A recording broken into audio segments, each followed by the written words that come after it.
කොහොමද මොන අදත් ආවා පුරුදු විදිහටම මගේ ට්‍රේල් කැමරා සවි කරපු තැනට. ඉතින් ඔයාලා ඊයේ වීඩියෝස් වල දකින්න ඇති. ඉතින් අදත් ආවේ කොහොමද මොකද වෙලා තියෙන්නේ කියලා බලන්න. ඇත්තටම මම එනකොටත් රින් එක පසන් කියන රුමේනියන් නමින් කියන ලස්සන වලිකුකුලෙක් වගේ සතෙක් ඒවල මිට කලින් දැකලා තියෙනවා. ඉතින් ඒගොල්ලෝ මෙතන ඉඳලා ගියා. මෙන්න තියෙනවා ඒගොල්ලන්ගේ වසුරු. මේ අයිස් නිසා අතට අරන් පෙන්නන්න පුළුවන්. මෙදින් ඉතින් යාලා මේ සලකුණු තියලා ගිහින් තියෙනවා. මම එද්දි හිටියා ගියා. මේ ඒ වගේම නරි ඇවිල්ලා හිටියා පහුගිය දවස් දෙකක්. ඉතින් මම බොහොම සතුටු වෙනවා මගේ මේ ට්‍රේල් කැමරා එක සම්බන්ධ කරපු එකෙන්. හේතුව යුරෝපේ දකින්න අමාරුම සතෙක් තමයි යුරෝපියන් බැජර් කියන්නේ. ඉතින් බැජර්ලා මම දැනගෙන හිටියා මේ සීමාවේ ඉන්නවා කියලා. පස්සේ එක්කෙනෙක් දැක්කා ඈතින් දැක්කේ. ඊට පස්සේදී දකින්න හම්බුණා තුන් දෙනෙක්ම තමන්ගේ පෙටියත් එක්ක ආපු ජෝඩුවක්. ඉතින් තුන් දෙනෙක්ම දකින්න හම්බුණා. ඒකත් ලොකු වාසනාවක් කියලා මම හිතනවා. යුරෝපේ ගොඩක් දකින්න අමාරුයි. ඉතින් තව නරි හිටියා, තව බල්ලෝ ඇවිල්ලා හිටියා ඒගොල්ලන්ට දාපු කෑම කන්න. තව දෙයක් තමයි සතුන්ට ගොඩක් දිය තියෙනවා. මෙයාලා මම දන්නවා මේ ඔයාලා දැක්ක හිම තට්ටු අඩියක් විතර වැටලා තිබුණා. මේක යාට මම කලින් දීපු කෑම જાති හිම එයාලට ඇට වර්ග වගේ දේවල් විශේෂ කෑම දෙන්නේ නැහැ. තඩියෙන් නෙමෙයිනේ. ගුල්ලට අහනවා කියලා මෙසේජ් එකක් දාලා තිබුණා. ඇත්තට මේක ගුල්ලට වල මේකට හානියක් කරන්න කරන දෙයක් නෙමෙයි. ඉතින් මම ඒවා කරන්නේ ඒගොල්ලව නිරීක්ෂණය කරන්න පහසු වෙන නිසා ඒගොල්ලන්ට සුදුසුයි කියලා හිතන කෑම જાති විතරයි දෙන්නේ. සමහර කෑම જાති තියෙනවා ආකර්ෂණය කරගන්න පුළුවන් විදිහේ කෑම.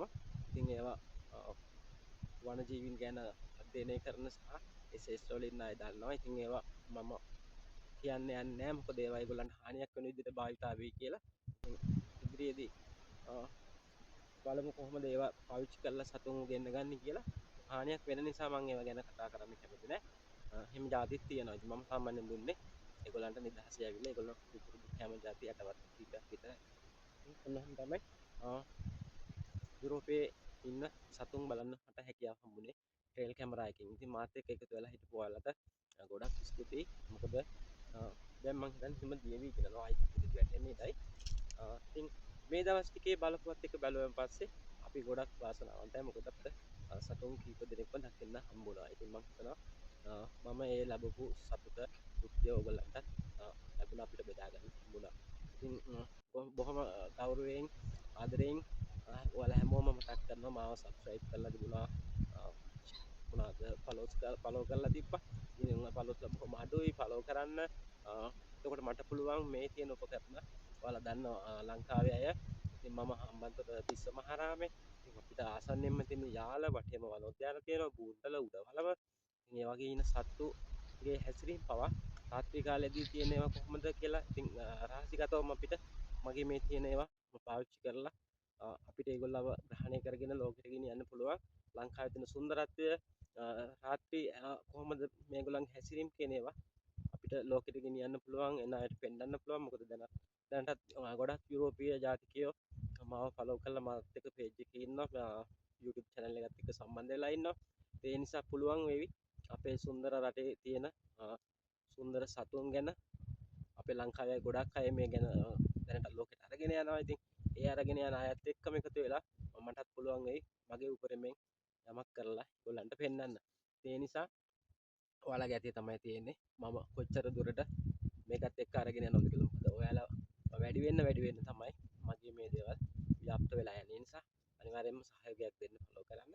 ඒක හැමෝම ආදරෙන් මතක් කරනවා. ඉතින් ඔයාලා ඔක්කොම හොඳින් ඇති කියලා හිතනවා. ඉතින් ඔන්න දැන් හිම තට්ටු දියවිගෙන යන්නේ. මොකද පිටිපස්සෙන් දැන් පස් තට්ටු පෑදීගෙන එනවා. කඳුවල තියෙනවා. මේ වෙද්දි හිම තට්ටු කඩාගෙන වැටෙනවා. ඉතින් ඔහොම තමයි යුරෝපයේ සබාධම කියන්නේ හරි අමුතු එකක්. කොහොම ෂණයෙන් වෙනස් වෙනවා.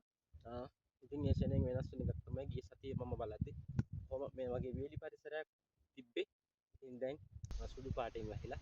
හෙට වෙද්දි තවත් මේක වෙනස් වෙන්න ඉඩයි. කොහොම වුණත් අප්‍රේල් මාසෙන් පස්සේ අප්‍රේල් වගේ වෙද්දි මේ ගස්වල දළු ඇවිල්ලා මල් ඇවිල්ලා ගෙඩි ඇවිල්ලා බොහොම ලස්සන පරිසරයක් මේ වගේම ලස්සන පරිසරයක් මීටත් වඩා බොහොම සුන්දර විදියට නිර්මාණය වෙනවා. ඉතින් අපි ඒකේ වීඩියෝ ඔන්න කඩාගෙන වැටෙනවා. මේ හිම කඩාගෙන වැටෙන ගස්වල තියෙන ඒවා ඒ වගේ ලස්සන සුන්දර පරිසරයක් නිර්මාණය වෙනකොට ඒ පරිසරයේ ඉන්න සත්තු මොන වගේ ඒගොල්ලන්ගේ නිදහස් හැසිරීම රටාවක් කොහොමද කියලා අපි නැවතත් ට්‍රේල් කැමරා වලින් බලමු. ඉතින් ඉස්සරහට එන දවස් ටිකෙත් විශේෂ වීඩියෝස් තිබුණොත් මම ට්‍රේල් වීඩියෝස් විදිහට ඔයාලට අරන් එන්න. එන හැමෝටම සුබ දවසක් ප්‍රාර්ථනා කරනවා. ඉතින් බොහොම ආදරේ විල්දාරාක එකතු වෙලා ඉන්නවට. ඉතින් හැමදාම විල්දාරත් එක්ක ඉන්න. විල්දාරට හම්බෙන හැම ලස්සන තැනක්ම ඔයාලට අරන් එන්න බලාපොරොත්තු වෙමින් අද ඔයාලගෙන් සමුගන්නවා. හැමෝටම සුබ දවසක් ප්‍රාර්ථනා කරනවා. ගිහින්